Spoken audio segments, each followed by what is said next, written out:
Graça e paz, irmãos e irmãs. É muito bom ter você aqui. Vamos ao estudo sobre o ser de Deus. Muito obrigado por sua audiência. Mas antes, se você gosta de vídeos sobre a Bíblia, inscreva-se no nosso canal e ative o sininho e deixe o seu like. Isso nos ajuda muito a continuarmos trazendo conteúdo de qualidade. E não se esqueça de compartilhar esse vídeo com os amigos e familiares. Agora, vamos ao conteúdo. Neste vídeo, continuamos nossa exploração sobre a graça de Deus e sua relação com a vida dos cristãos. Vamos examinar como a graça de Deus se manifesta em diferentes aspectos da vida cristã e como ela é essencial para nosso relacionamento com Deus e com os outros. Além disso, exploramos brevemente o atributo da santidade de Deus, que é expresso tanto em sua majestade absoluta e separação de toda a criação quanto em sua perfeita pureza moral. Nesta jornada, somos levados a uma compreensão mais profunda do nosso relacionamento com o Criador e a necessidade de vivermos em consonância com sua vontade e seus atributos. Junte-se a nós. O ser de Deus, parte 26. Atributos comunicáveis, atributos morais, a graça de Deus, parte 2. Pela graça de Deus os cristãos 1. Recebem dons espirituais. Todos os dons espirituais são produto da graça de Deus na vida dos cristãos. Não há nenhum dom que fuja a esta regra. Qualquer capacitação que recebemos gratuitamente de Deus é para servirmos uns aos outros com ela. Sempre tem havido orgulho por causa da errônea compreensão da função dos dons. Muitos se jactam do que possuem, esquecendo-se de que os dons não são habilidades conseguidas por eles próprios, mas uma concessão graciosa de Deus. Pela falsa compreensão dos dons há discórdia e dissensão na Igreja. Portanto, a correta visão de que os dons nos foram concedidos por Deus e o reconhecimento desta verdade nos torna humildes na presença daquele que nos dá todas as coisas. Assim somos guardados do orgulho e da jactância. Efésios 4 versos 7 e 8. E a graça foi concedida a cada um de nós segundo a proporção do dom de Cristo. Por isso, diz: quando ele subiu às alturas, levou cativo o cativeiro e concedeu dons aos homens. 1 Pedro 4 verso 10. Servi uns aos outros, cada um conforme o dom que recebeu, como bons dispenseiros da multiforme graça de Deus. Observação: Paulo nunca considera algo de bom à parte da graça de Deus. Muito pelo contrário. Ele a considera em tudo. Ele não atribui qualquer mérito aos homens em nada, mesmo aos regenerados.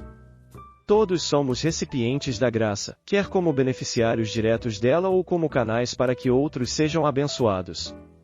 2. Recebem consolação e esperança. Isto fica claro nas Escrituras e estas manifestações podem ser compreendidas tanto no seu aspecto objetivo, quanto aquilo que Cristo já fez, como em seu aspecto subjetivo e experiencial, quanto às circunstâncias difíceis de sofrimento e aflições pelas quais os cristãos deveriam passar. 2 Tessalonicenses 2 verso 16 e 17. Ora, nosso Senhor Jesus Cristo mesmo e Deus, o nosso Pai, que nos amou e nos deu eterna consolação e boa esperança, pela graça, consolem o vosso coração e vos confirmem em toda boa obra e boa palavra. Hebreus 4 verso 16.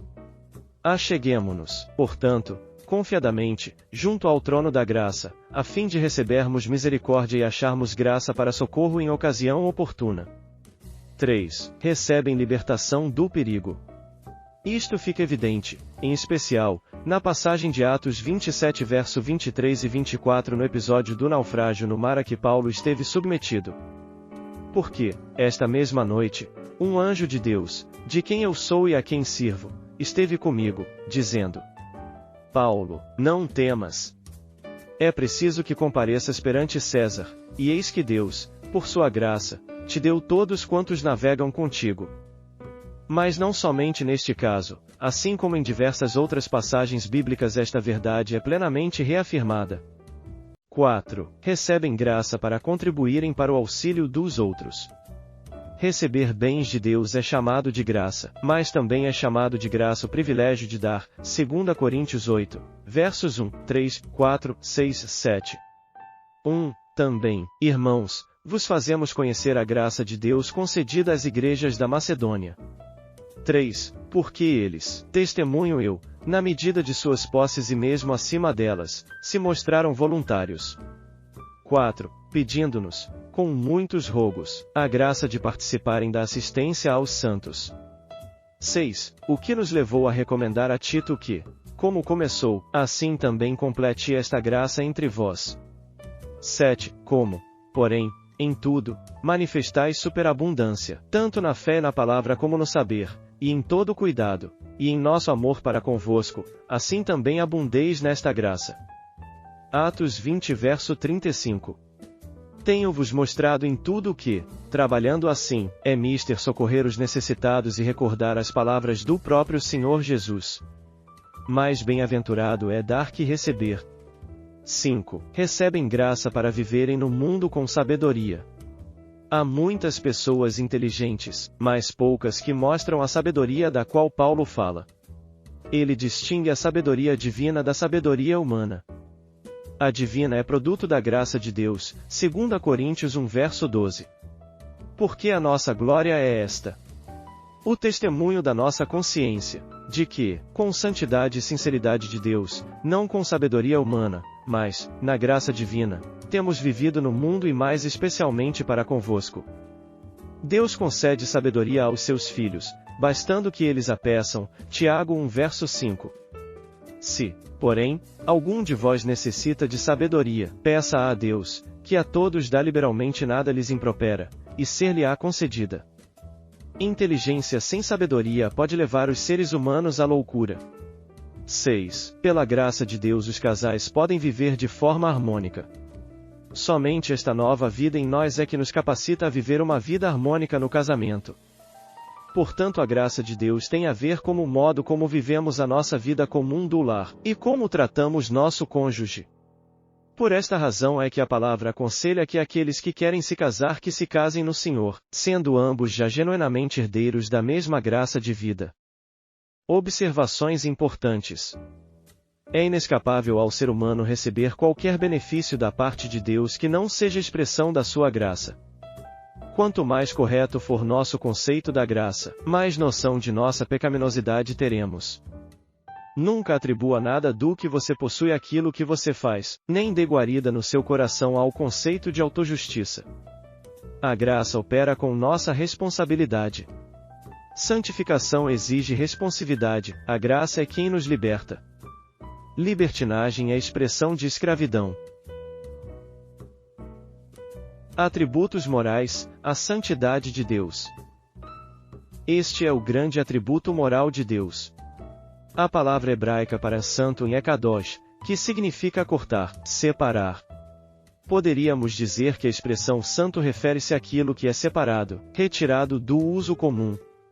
Neste sentido, todas as coisas que foram usadas para um uso exclusivo são consideradas santas. Exemplo: as vestes sacerdotais eram santas, Êxodo 28 verso 12. E porás as 2 pedras nas ombreiras da estola sacerdotal, por pedras de memória aos filhos de Israel, e Arão levará os seus nomes sobre ambos os seus ombros, para memória diante do Senhor. O lugar específico para a preparação do sacrifício era santo, Êxodo 29 verso 31. Tomarás o carneiro da consagração e cozerás a sua carne no lugar santo. Os vasos usados no templo eram santos, 1 Reis 8 verso 4. E a levaram para cima, com a tenda da congregação, e também os utensílios sagrados que nela havia, os sacerdotes e levitas é que os fizeram subir. Enfim, tudo o que era usado de um modo específico para Deus era considerado santo. Todavia, este mesmo raciocínio não pode ser dito de Deus. Deus é separado de uma forma diferente.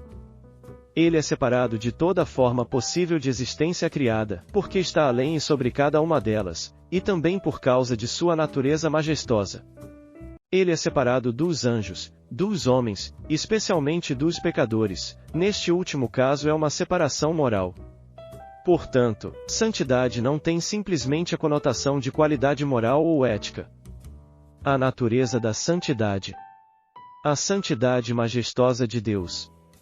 No seu sentido original, Deus é santo porque ele é totalmente distinto e separado de suas criaturas, além de ser exaltado sobre elas por causa de sua infinita majestade. Ninguém pode ser santo como ele porque ninguém pode ser separado, além e acima das criaturas. Olhando deste prisma, a sua santidade é, portanto, um atributo incomunicável. A santidade de Deus está vinculada ao fato de ele ser todo glorioso, infinitamente distante de nós na maneira em que ele é, na nobreza e na perfeição de sua natureza e na grandeza de todos seus atributos. A santidade é praticamente um atributo que qualifica tudo o que Deus é, majestoso e glorioso na sua santidade. Isaías 57 verso 15. Porque assim diz o alto, o sublime, que habita a eternidade, o qual tem o nome de santo. Habito no alto e santo lugar, mas habito também com o contrito e abatido de espírito, para vivificar o espírito dos abatidos e vivificar o coração dos contritos. Esta santidade é proclamada pelos seres celestiais diversas vezes nas Escrituras. Isaías 6 verso 3.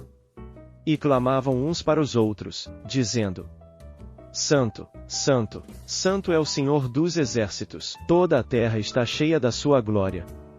Apocalipse 4 verso 8. E os 4 seres viventes, tendo cada um deles, respectivamente, 6 asas, estão cheios de olhos, ao redor e por dentro, não têm descanso, nem de dia nem de noite, proclamando: Santo, Santo, Santo é o Senhor Deus, o Todo-Poderoso, aquele que era, que é e que há de vir. Nenhum dos atributos de Deus é cantado tão solene e majestosamente como este. É este aspecto da santidade de Deus que causa no homem o senso de pequenez, de que não é nada diante da majestade de Deus. Nenhum outro ser é santo como o Senhor. É a glória peculiar da sua natureza. Deus não é somente santo, ele é santidade.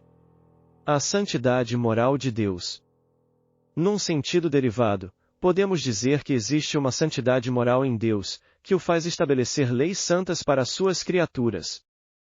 Suas leis que nos são dadas refletem quem ele é moralmente, absolutamente isento de deficiência ética. A ideia fundamental de santidade moral de Deus é também de separação, mas neste caso de separação do mal moral, do pecado. Jó 34 verso 10. Pelo que vós, homens sensatos, escutai-me. Longe de Deus o praticar ele a perversidade, e do Todo-Poderoso o cometer injustiça. Abacuque 1 verso 13. Tu és tão puro de olhos, que não podes ver o mal e a opressão não podes contemplar. Por quê? Pois, toleras os que procedem perfidamente e te calas quando o perverso devora aquele que é mais justo do que ele? Deus é livre de qualquer contaminação moral. Na verdade isto vai mais além pois, o pecado é, em última instância, uma afronta ao seu ser intrinsecamente santo. Daí que a santidade de Deus é também observada na maneira que ele exige santidade dos homens, feitos à sua imagem e semelhança. Obrigado por assistir até aqui. E não perca a continuação sobre o estudo, o ser de Deus, no próximo vídeo. Graça e paz, irmãos e irmãs.